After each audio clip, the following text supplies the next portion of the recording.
Today's topic is peptic ulcer, is known as stomach ulcer. A peptic ulcer is an excavation that peptic ulcer is an excavation means deeply penetrate the ulcer. ठीक है, that form in the mucosal wall of the stomach.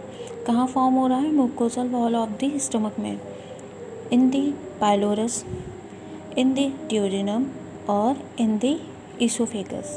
ठीक है, इस diagram में आप देखोगे ये जो पाइलोरस में हो रहा है, पाइलोरस कहाँ है? यहाँ, जो कि ड्यूडेनम और स्टमक को कनेक्ट कर रहा है, बीच में पाइलोरस. ठीक है, वहाँ पे फॉर्म हो सकता है near the pylorus, then duodenum ulcer, then oesophagus ulcer. ठीक है, a peptic ulcer refer to as a gastric, duodenal और oesophageal ulcer depending on its location और एज पेप्टिक अल्सर डिसीज़. ठीक है, ये इसकी लोकेशन पे डिपेंड करता है, गैस्ट्रिक है या ड्यूडेनल है या इसोफेजियल अल्सर है. ठीक, हम गैस्ट्रिक अल्सर भी बोल सकते हैं, ड्यूडेनम अल्सर भी बोल सकते हैं, इसोफेजियल भी बोल सकते हैं और ओवरऑल हम पेप्टिक अल्सर डिसीज़ भी बोल सकते हैं. ठीक है, by the diagnostic we are evaluate करते हैं कि ये गैस्ट्रिक है या ड्यूडेनल है या इसोफेजियल है. Then comes to the pathophysiology. In pathophysiology, one is the aggressive factor. What are the aggressive factor? Due to etiological factor, जो कारण होंगे जिनकी वजह से डिसीज़ कॉज हो रही है, that is the aggressive force. ठीक है, then comes to the imbalance between gastroduodenal mucosa defense force and aggressive force. जब इम्बैलेंस हो जाता है किसके बीच में? म्यूकोसा डिफेंस फोर्स में और एग्रेसिव फोर्स में. जब इम्बैलेंस होता है, ठीक है, बैरियर कम्युनिकेशन होता है जिसकी वजह से ये पेप्टिक अल्सर कॉज होता है. ठीक है, डिफेंस जो हमें बचाते हैं डिसीज़ से, ठीक है, एग्रेसिव जो उसे बढ़ा रहे हैं. ठीक है, then comes to the increase the gastric acid and peptic activity.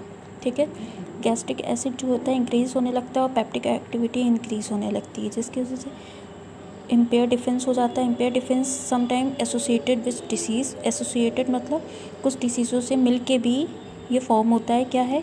First is the Zollinger Ellison syndrome.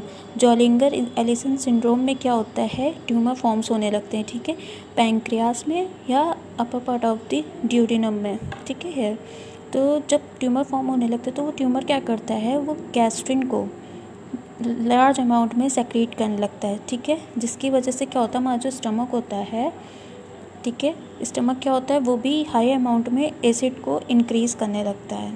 ठीक है, फिर क्या होता है? Ischemia, shock. ठीक, किसकी वजह से? Stress related. स्ट्रेस भी एक स्ट्रेस अल्सर होता है. ठीक है, then comes to the delayed gastric empty.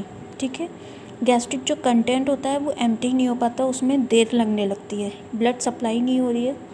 ठीक है, एसिड्स भी इंक्रीज़ हो रहा है तो कोई वर्क नहीं कर रहा है, HCl भी वर्क नहीं कर रहा है, तो क्या हो रहा है? यहाँ पे डिलेड हो रहा है. ठीक है, और इधर से क्या हो रहा है? Duodenal gastric reflex, gastric reflection भी होने लगा है. ठीक है, then comes to the causes. H. pylori bacteria, smoking, in alcohol, non steroid drugs. ठीक है, and some diseases like Zollinger Ellison syndrome, cirrhosis. ठीक है, liver disease. Then comes to the symptoms. Constipation, pyrosis, vomiting, bleeding, upper abdominal pain, belching, anorexia. ठीक है, then comes to the diagnostic test. Physical examination करेंगे, x-ray studies करेंगे, endoscopy करेंगे, biopsy test करेंगे. Breath test. Breath test में क्या होता है? हम एक यूरिया कंटेनिंग कैप्सूल्स पेशेंट्स को देते हैं सॉलोइंग करने के लिए. ठीक है, उससे हम डिटेक्ट करते हैं H. pylori बैक्टीरिया प्रेजेंट है और एब्सेंट है. ठीक है, एंड स्टूल टेस्ट करते हैं. स्टूल टेस्ट में अगर H. pylori बैक्टीरिया प्रेजेंट है तो ऑकल्ट ब्लड जो होगा, ऑकल्ट, ठीक है, वो हमारा पॉजिटिव होगा. Then comes to the management. Antibiotics देंगे, प्रोटॉन पंप इनहिबिटर्स देंगे, H2 रिसेप्टर एंटागोनिस्ट देंगे एंड ऑक्ट्रियोटाइड सेंडोस्टैटिन ड्रग्स देंगे, जो क्या करेगी? सप्रेस करेगी गैस्ट्रिन लेवल को. ठीक है, then comes to the surgical management. There is a 4 types. ठीक है, for the surgical management. Vagotomy and pyloroplasty. Then third is the antrectomy. Antrectomy is the divided in 2 parts. ठीक है, then comes to the vagotomy. Why we use the vagotomy? Vagotomy में क्या होता है, removal of part of the vagus nerve. इसमें हम क्या करते हैं, वेगस नर्व के पार्ट को रिमूव करते हैं। ठीक है, क्या पर्पस होता है, जैसे देख सकते हैं रिमूव करें, क्या पर्पस होता है रिमूव करने का। It's decreases the secretion of gastrin. Next is the pyloroplasty, pylorus longitudinal incision. इसमें हम क्या कर रहे हैं, लॉन्गिट्यूडनल इंसिजन करते हैं। इसमें क्यों कर रहे हैं, to widen the opening in the lower part of the stomach pylorus so that content can empty into the small intestine and duodenum. ठीक, हम लोगों ने पैथोफिजियोलॉजी में देखा था डिलेड गैस्ट्रिक एम्प्टी, कंटेंट जो है वो एम्प्टी नहीं हो रहा है। ठीक है, इसीलिए हमने पाइलोरोप्लास्टी करी, इंसिजन किया है, जिसके ज़रिए कंटेंट जो है एम्प्टी हो जाए। ठीक है, सेकेंड है हमारी एंट्रेक्टमी।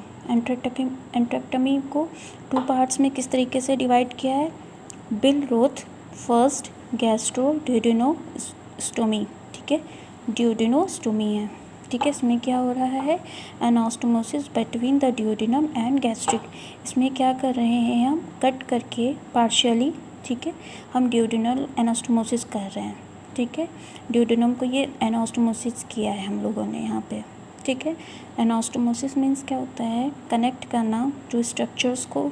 ठीक है, और ये हम मेनली एनास्टोमोसिस का यूज़ ब्लड वेसल्स में भी कर सकते हैं और लूप ऑफ द इंटेस्टाइन को भी जोड़ने में करते हैं। ठीक है, सेकंड हमारी क्या थी, बिल रोथ सेकंड। ठीक, इसका सर्जरी का क्या नाम है, गैस्ट्रोजेजुनोस्टोमी। ठीक है, इसमें एंट्रेक्टमी में क्या हम कर रहे हैं, जेजुनल एनास्टोमोसिस हमने यहाँ पे क्या है ये partially gastrectomy, removal of the stomach and cut end of the stomach is closed then connected to the first part of the jejunum in to side end anastomosis. हमने क्या किया है, ये जेजुनम के पार्ट को इससे कनेक्ट किया है, पार्शियली हमने रिमूव कर दिया है स्टमक को। ठीक है, फिर हमने जेजुनम के पार्ट को इससे जाके एनास्टोमोसिस कर दिया है। These are the surgical management.